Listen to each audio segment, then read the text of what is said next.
I think that in the industry, in the advertising industry, in the advertising program at BYU, I guess kind of in life, like there's always this like looming like feeling of not like fitting in or not. Imposter syndrome. That's what the it word is. Yep. And there's this feeling of imposter syndrome, and trust me, it is real, and it's real to me today. And I'm like looking back, and I'm like, I did the program, and I accomplished all of that, and like I'm still feeling this imposter syndrome that I'm like not good enough, or I shouldn't be where I am, or like, my thing is everybody feels that in some aspect of their life, and like. If you're like at a place where you're feeling imposter syndrome, it's gonna be hard, but sometimes you just gotta look back and you just gotta be like, okay, but like I actually made it here.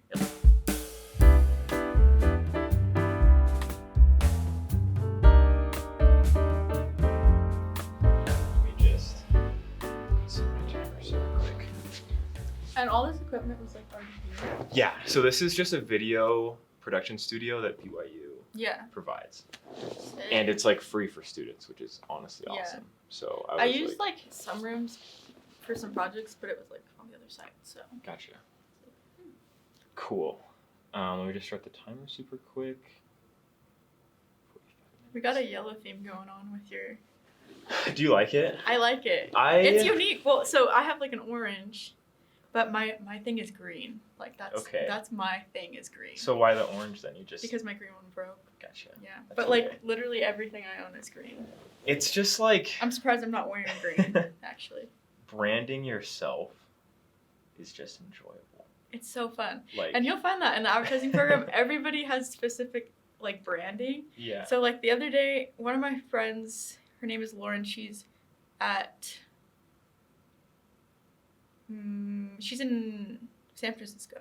Okay. At an agency, and she went to like the San Francisco like Museum of Modern Art, and they have color bathrooms like on every level, and there's like a green bathroom, and she just like sent me a video of it. She was like, "This is Charlotte coded." I was like, "Yes, made an impact. People are gonna see green and they're gonna think of me." That's so cool. No, yeah, it's super fun. Cool. Well, let's get started. Welcome to the podcast. Charlotte Ward, yes. Not Webb, which not Webb. Yes. I like to trick people. It's a little confusing sometimes. But. Yeah, it is. But Charlotte Webb is fun. Charlotte Ward is correct. So yes. We'll stick with that. Thanks for coming on the podcast. Yeah, for sure. Here we are. So I just reached out to Charlotte through email. Well, it's actually your website is how I reached out to you. It was like my Calendly. So I was just really surprised because I was like, I was like, you could have like shot me a DM on Instagram, LinkedIn. I felt like, but it was professional way. Well, I didn't know the best way to go about it because like, I don't want to come off the wrong way. Yeah. Like a DM could feel kind of weird. Yeah, no, the DM might have been creepy. So I think email. Well, it ended up being emails after that, so it was fine. Because like I mentioned, like what I've been doing is just like reaching out to BYU AdLab graduates. A lot of them are now, like you said, like in different parts of the world, and like I've realized that. Yeah. Lucky for me, you're still here in Provo. Yeah, the last remaining. That's a joke. People get that. The last remaining in Utah. Oh yeah. But I'm super grateful that you're taking the time to like meet with me and talk to me about just like advertising in general, your experience in the program. Sure. And I think at least I'll be able to learn a lot through this experience. Yeah, hopefully. I wanted to start just giving you the opportunity to just introduce yourself, kind of where you're from, what brought you to BYU, and then advertising, and just kind of along that line. Yeah, so I'm from San Bernardino, California. Okay. Born and raised. And then I wasn't, this is funny, I just wasn't originally planning on going to BYU. I ran cross country in high school, and I was like die-hard runner. And so I had like a scholarship for a school back home, and I wanted to go there. But then I just had some influences in my life that were like, no, you need to be at BYU, you need to be at BYU. And so it just kind of felt like the right, I don't know, path at the time, yeah. And I think that I didn't know it, but I was like meant to find the advertising program. I like went in undeclared and like didn't have any idea what I was gonna do. And then yeah, it's interesting because I feel like a lot of people who do the advertising program, they're like from high school, they're like, I'm applying to BYU for the advertising program. And so you kind of are like intimidated. So going through it, I'm like, these kids have known what they wanted to do their whole lives.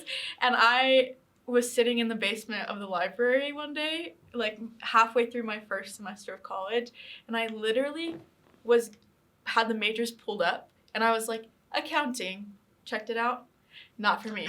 And at BYU it's under communications, so I literally was like, communications, advertising, looked it up, and I was like, wait, actually this is kind of cool. But like then it's funny because I like kept going down the list, and I was like, dance studies, and I was like, no, I'm just gonna go back to advertising. So like that day it was kind of interesting. That day I signed up for all the classes, and I had felt like at BYU, like the general classes are kind of hard.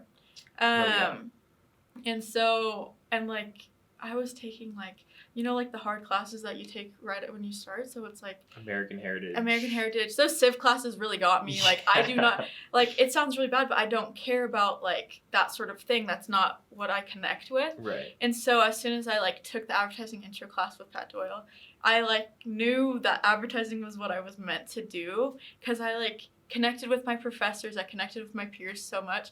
And it's funny because like my sister had felt like, Charlotte, you just need to find your major and you'll like it better here, and that's like what happened, because she had like a totally different experience, a totally different major, and that's just like what happened too. So kind of random how I found the advertising program, and I kind of like just did it on a whim, and then it just like kept working out and kept feeling good. So that's super cool. And like I think it's cool that you mentioned that, because I find myself in a really similar situation where like growing up I hated school.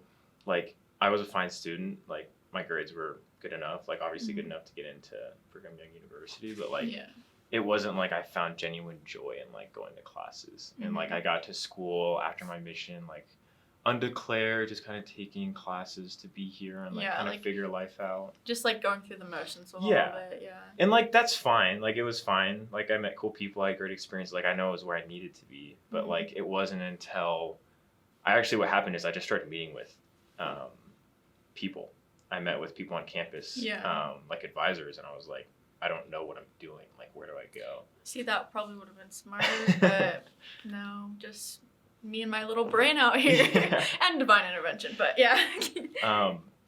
and you know, what I did is I would go meet with the schools that I, you know, thought I might be interested in. For example, I met with the Ballard Center, which is the social impact people here, which is like super cool. And the advertising program, it's funny that you say Ballard Center, because like we've done projects for the Ballard Center. That's super cool. And also crossover.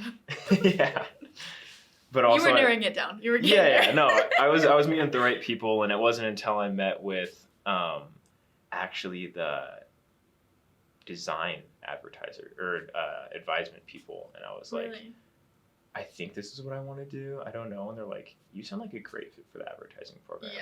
Up until that point, I didn't even know it existed. I didn't know there was an advertising program. It's so random because, I didn't either. Let me tell you, I did not know. What was your experience?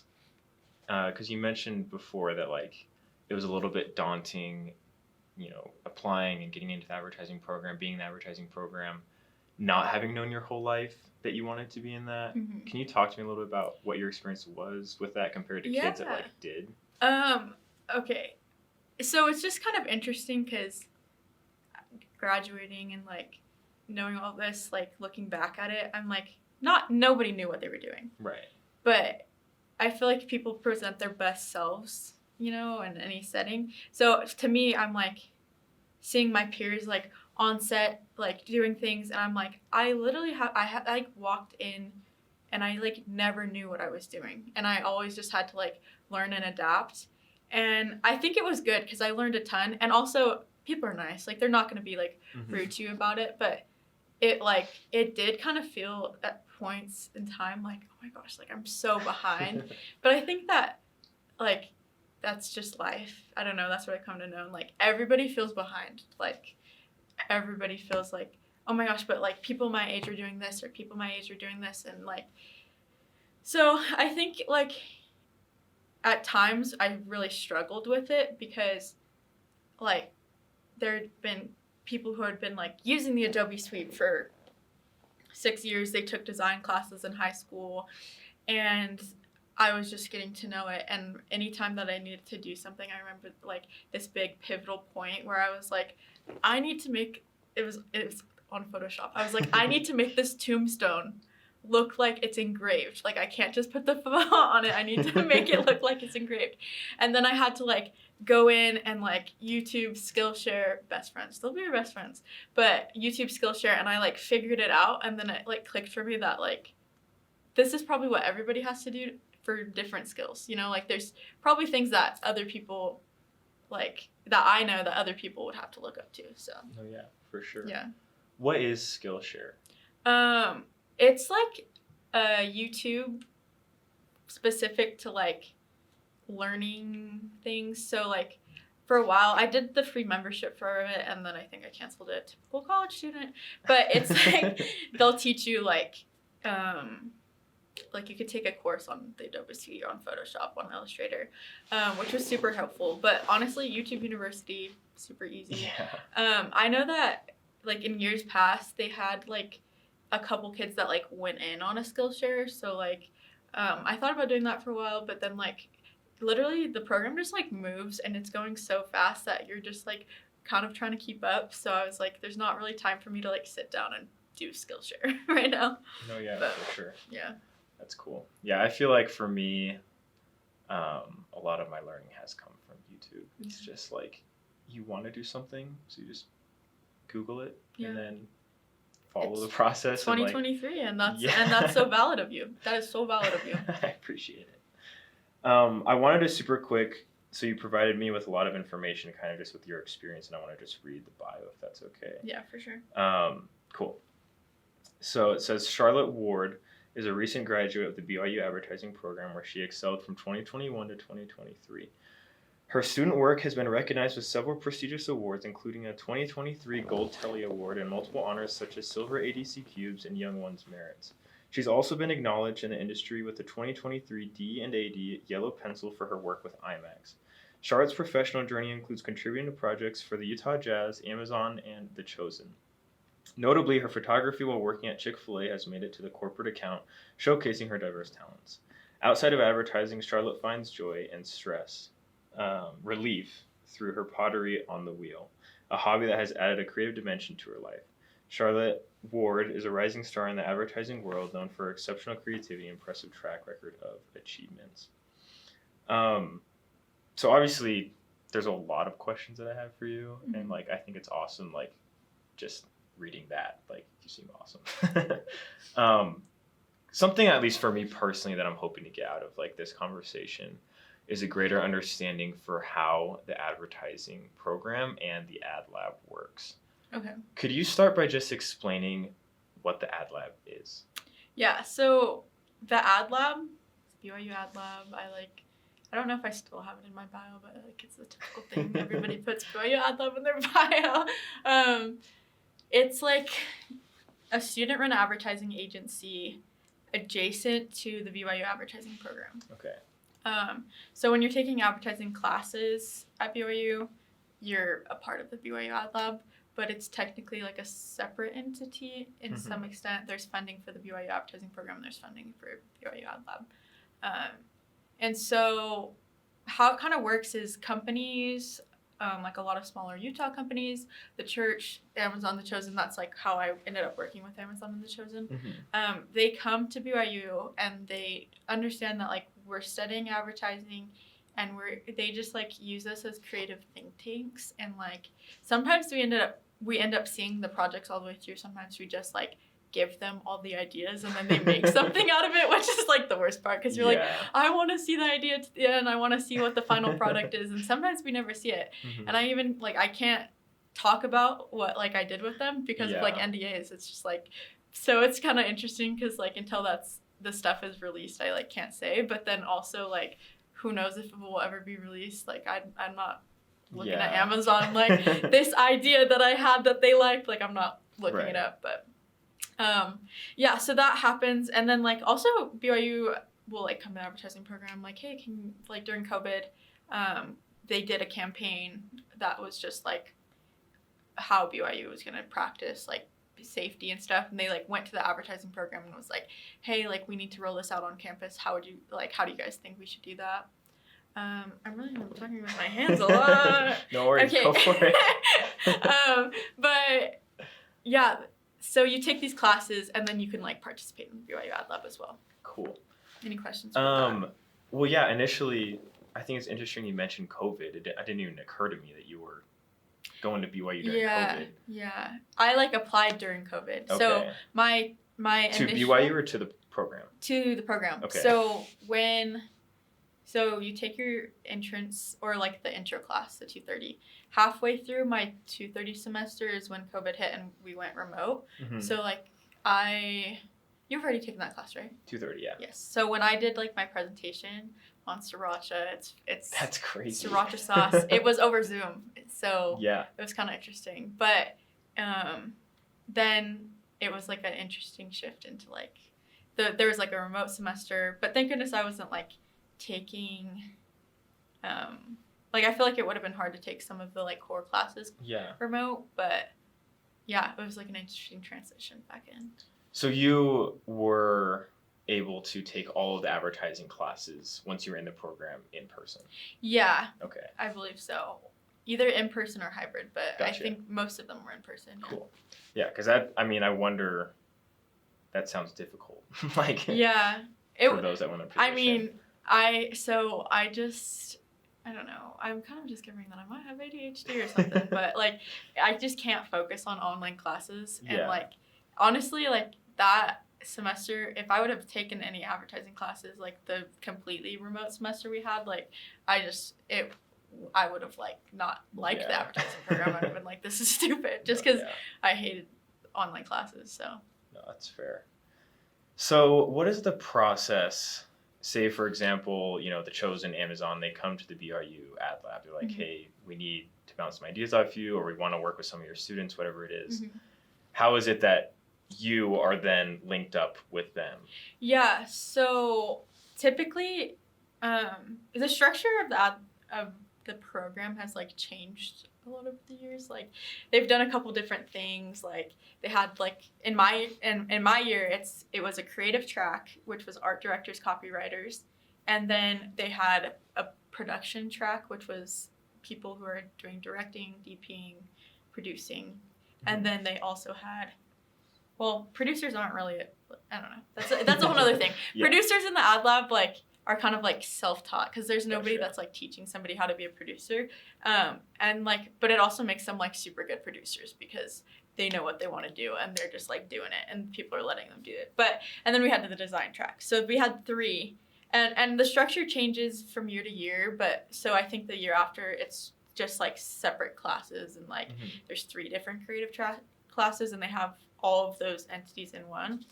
But the Amazon and the Chosen came to the creative class and like you get paired with a partner. So I had like a copywriter and we were paired together, and then we were just like, they give us a brief. So we have like this big briefing from like Amazon. We sign all our NDAs, and then they just every week we're just like presenting ideas to Amazon, and it went on for like a couple months, and then they would like be like, oh, we like that idea, but like let's add this aspect or let's add this aspect, and just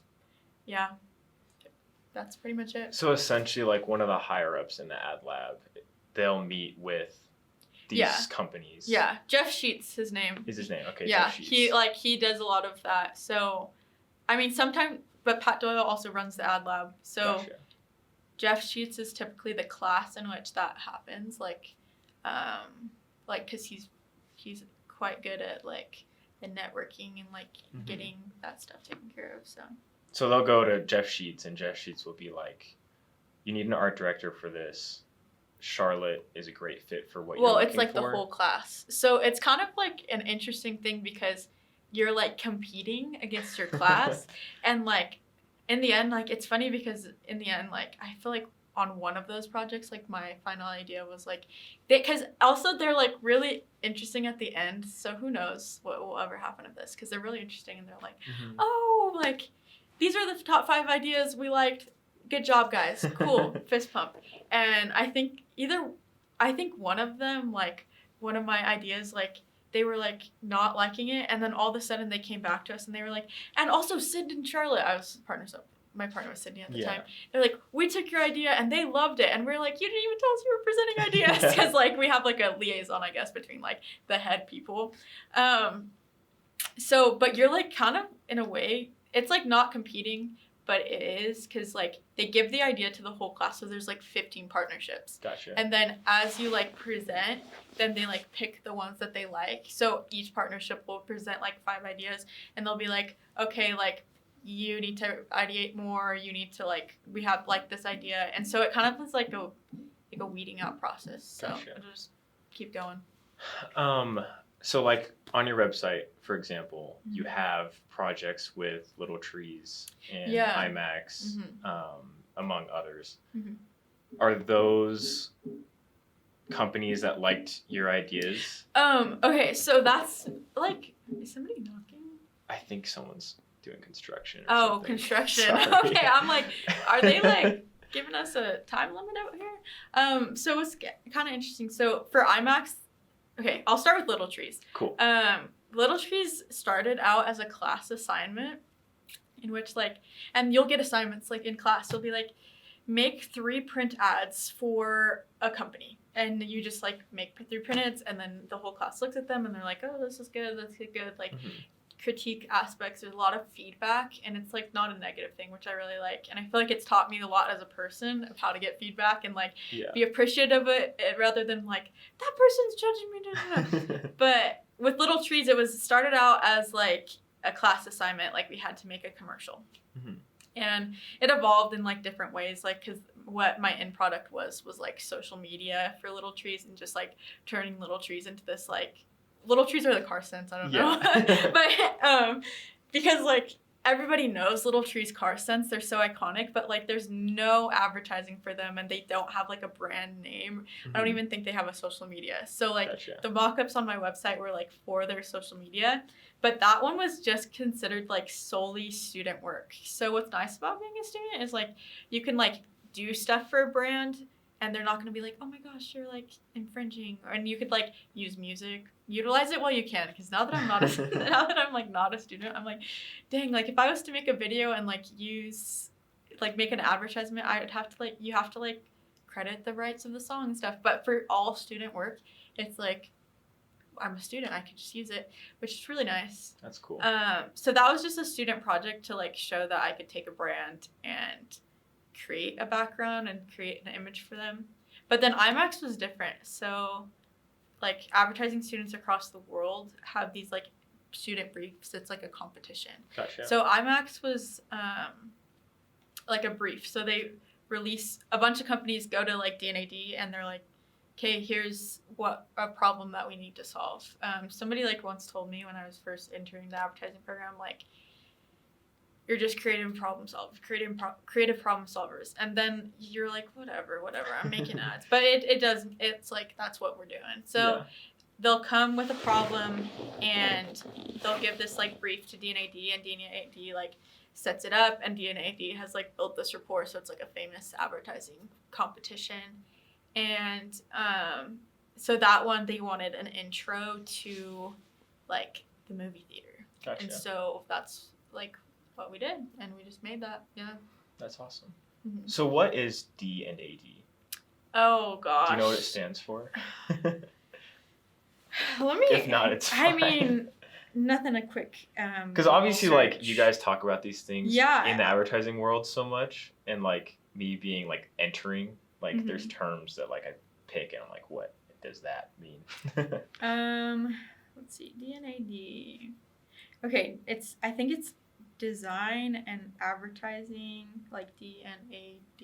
Okay. I don't know let's see, D&AD stands for, sorry, this is probably not very professional. No Design worries. and art direction. Okay. So, yeah. So it's like just its own thing. So like DNAD is one thing. There's like a couple other advertising competitions.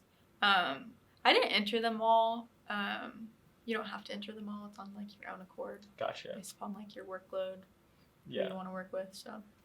Do you feel like, I mean, you have advertising classes. Mm-hmm. You have to finish your GEs. Yeah. You're working in the AdLab. Mm-hmm.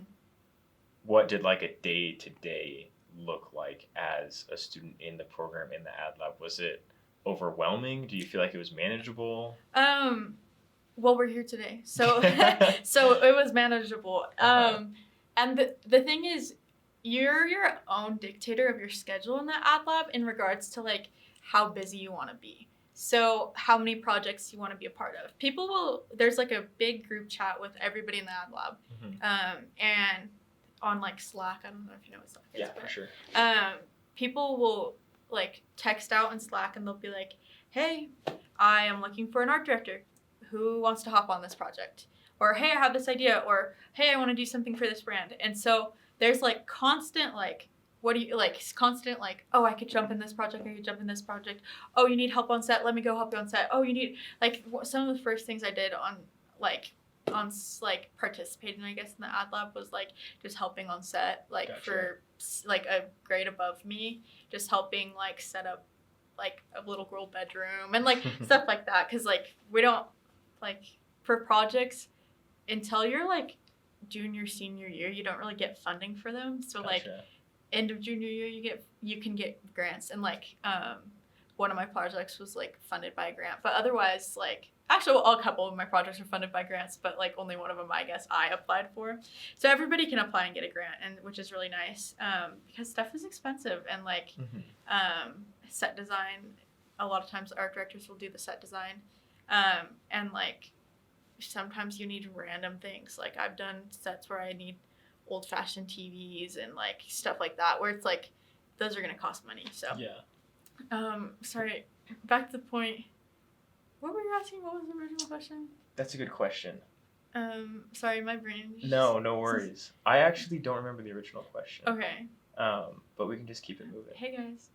So, anyways, I'm like, sorry about that. Yeah. No, you're fine. We'll just go to the next one. Maybe it'll come back to me. And sorry. if it does, just let me know. I know I got completely sidetracked there. That was a lot of good information, though, so that was good. Okay. My question to you is there any type of pay from the AdLab? Is it all just your own free work that you're doing? Oh, okay. I remember the last question now. It was managing the schedule. Yeah, that's what it was. Managing the schedule. Okay, we'll do that and then we'll do the next cool. question. But managing the schedule. So you sign up for the like your voluntary like. There's times where I was like juggling like 5 different projects, but it's because I like signed up and I, Gotcha. You know what I mean. And so there's people who like are like one and done, like I'm not gonna do any projects, and there's people who are like doing like there's like this kid in my cohort who like his website has like 1 million projects on it, and I'm like, how did you have like the bandwidth, the time to like participate in all that? He's an ideas guy. It's crazy, but so it's manageable. I also like worked like 30 hours a week too. So like I was just like not sleeping. That's like number 1, caffeine addiction. But like it's just like managing like classes. I know a lot of people who have like they did all of their generals and then after they did all their generals they took like the advertising program so that they were like practically like half-time students so that they could dedicate themselves to projects. Yeah. And I feel like that worked out really well for them. I just like powered through school, so I was taking like American Heritage during my senior year. Really? You know, so like it just like it depends on the person. Also, I feel like a lot of people like waiver and then find the advertising program too. So there's people who like know they want to do it, and there's a lot of people who are like, yeah, I thought I was gonna be a nurse, and then you know come roundabout way, come do advertising, and then they have like credits. They've taken their generals, which is nice, so that they have the time. Gotcha. So honestly, it's up to people's like own accord with that. Interesting. Cool. And then the follow up was, is there any payment that comes with? Payment, yes. Okay. Are you allowed to tell us? Yes, I'm not under an NDA about this one. Gotcha. So it really depends. Okay. So I've always had like another job. Like I've always like been employed by separate non-advertising.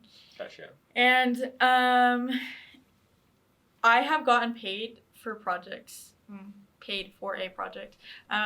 Working with the Utah Jazz. Like Okay. I was like the set designer, but they ended up calling me an art director later on in like the LinkedIn post, and I was like, interesting. But I was like, interesting. I don't feel like I like art direction. It kind of entails to me that's like you ideate, but I didn't really ideate. Just got put on. But so they like gave me a budget and paid me for it. That's like, oh gosh, an interesting project. Yeah. But yeah, that like. But I've also had friends, like one of my friends worked for another company, and it was something with like a fish or a whale, I don't know, but it's like a Utah company. But and she got paid for it too. So it's like you're not getting paid for your student work and you're not getting paid for your competition work. Every now and again you'll get paid for like a project you'll do, but it's like few and far between. I would say like probably in people's advertising careers, like you might make money on like one thing. Gotcha. But don't bank on that financially at all. Okay. And like obviously it sounds like even though you're working so hard and like not getting payment from the AdLab, like there's ginormous perks from going through that program. Oh yeah. And like for example, you get to use music like royalty free and stuff like yeah, that. And, yeah. No, it's like there's like you learn so much, and it's crazy for like 2 years, maybe like 3 semesters. That's really honestly it's like 3 semesters that are really crazy. And then yeah, you learn so much, and yeah, they actually will tell you to quit your job. Don't do it. This is if Jeff Sheets listens to this, he's gonna be like, Charlotte, you're telling people not to quit their jobs when I tell people to quit their jobs. And it's interesting because people did, and the people who quit their jobs, like, of course they like were able to like have all these projects and stuff, and like I just like wasn't in a position where I could quit my job. Right. So. Gotcha. Yeah. But don't feel pressured to quit a job that you have. Okay. Gotcha. That's good advice. Anybody can manage it. If I can do it, anybody can do it. I also wanted to ask a little bit about what the application process was like for you, and like any suggestions that you would give to a person like me, like in that process currently. Okay. My application process. This is how you know we're like getting into the podcast here. Oh yeah. Is that I can't think of words to say, but my application process was. It's like a minute commercial about yourself, and then like not like a portfolio, but like certain questions you're answering them. This is like the most annoying thing to people. You ask anybody and they're gonna say like, just be yourself, just be yourself, just be yourself.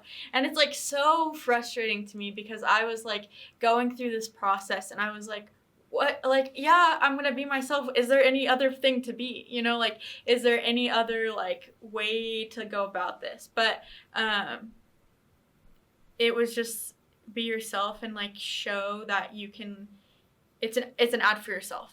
If it's like the same thing that it was. And I remember like making this video, and it was like so it was such a chore, and I just like didn't know anything, and I like edited it myself and did the sound myself and everything. So it was just like a ton of work. But it's interesting because I like see my videos, see other people's videos, and like, oh my gosh, if that video like ever comes to light, and like, because some people post on YouTube. Yeah. Oh my gosh, I would never I just was like not about that. But the premise of my video, if this will like help you, it will with this. Okay, so it's an ad about yourself. It's a minute, and that's not a ton of time. But I don't know if I like just you want a tagline or something that like is the main message, and mine was stick to what fits. Okay. And growing up, my name is Charlotte, but I've like been called so many different other things. I would say, and so like I went through everything. Like I like did a walkthrough of like every name that I've been called, like growing up, and then the ending was like Char. That's like the one that is like the most the nickname that fits the most is like Char.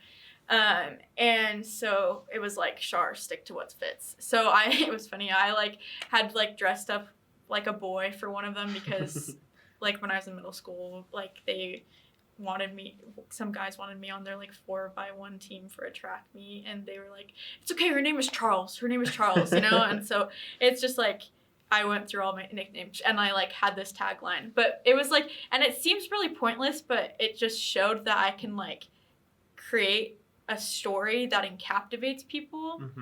And once I did that, and then it also showed that I could like clearly get my message across.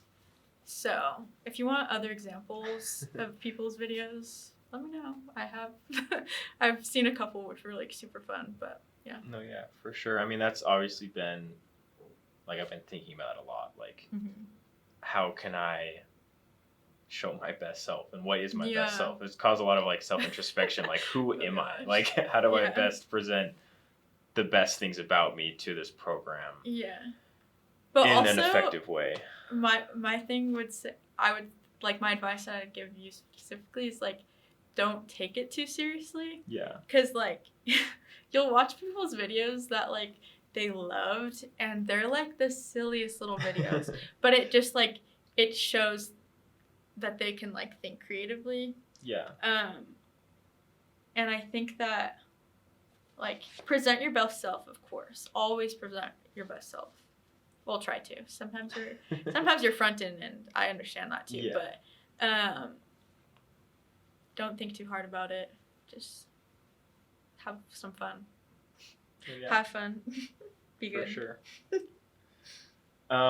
Believe it or not, we're starting to near the end of this episode. Something that I like to do, I actually got it. My brother also has a podcast, and what he does at the end. Family of podcasts. Yeah, it's in our genes. You were bred to make podcasts. No, but what he does is I think he calls it like moments of wisdom or something like that. It doesn't have to, no pressure. Not that I'm trying to like just suck wisdom out of you, but like. It's okay. I told you I was gonna spill all the tea. Like I told you I was gonna give you all the ins and outs. I just want to give you an opportunity to just kind of share whatever, whether it's like within the context of things that we've shared today, or like just something in general that like you find important, like want to like voice. Like I just want you to like have a moment to just kind of share a thought. Not sorry to put you on the spot. No, you're fine. Okay. I guess I did kind of touch base on this a little bit earlier, but I think that in the industry, in the advertising industry, in the advertising program at BYU, I guess kind of in life, like there's always this like looming like feeling of not like fitting in, or not, imposter syndrome. That's what the word is. Yep. And there's this feeling of imposter syndrome, and trust me, it is real, and it's like it's real to me today. And I'm like looking back, and I'm like, I did the program and I accomplished all of that, and like I'm still feeling this imposter syndrome that I'm like not good enough, or I shouldn't be where I am, or like my thing is everybody feels that in some aspect of their life, and like if you're like at a place where you're feeling imposter syndrome, it's gonna be hard, but sometimes you just gotta look back and you just gotta be like, okay, but like I actually made it here. Like as long as you're not doing anything shady with your life, like you did that, you know what I mean? As long as you're not like, I don't know, embezzling money, but like you put in the work, and you're there for a reason too. I think that very few times in life, like things will come your way that like aren't meant for you. So that with imposter syndrome, it's really hard, but I think just keep going. Yeah, 100%. Other words of wisdom. My saying. Don't do drugs. Okay. But actually, a better one is like be good, behave, be nice. It always works. Be good, behave, be nice. And then that's like Charlotte's words of wisdom. Also, we talked about branding earlier. I don't know if that was in the podcast, but we talked about personal branding. But so I like started texting people and I'd like say something really savage, but I was like with peace and love. And so that's another thing, that if you're doing everything with peace and love, even when it's sometimes like really savage, like it is helpful. And I feel like I've learned that, especially over the past year, like do everything with peace and love. Also, if you want a sticker, hit me up. I have a sticker. Peace and love. Yeah, it's fun. I love stickers. But I don't know if that was like super helpful. Words of wisdom for you. No, I think it is. But there we have it.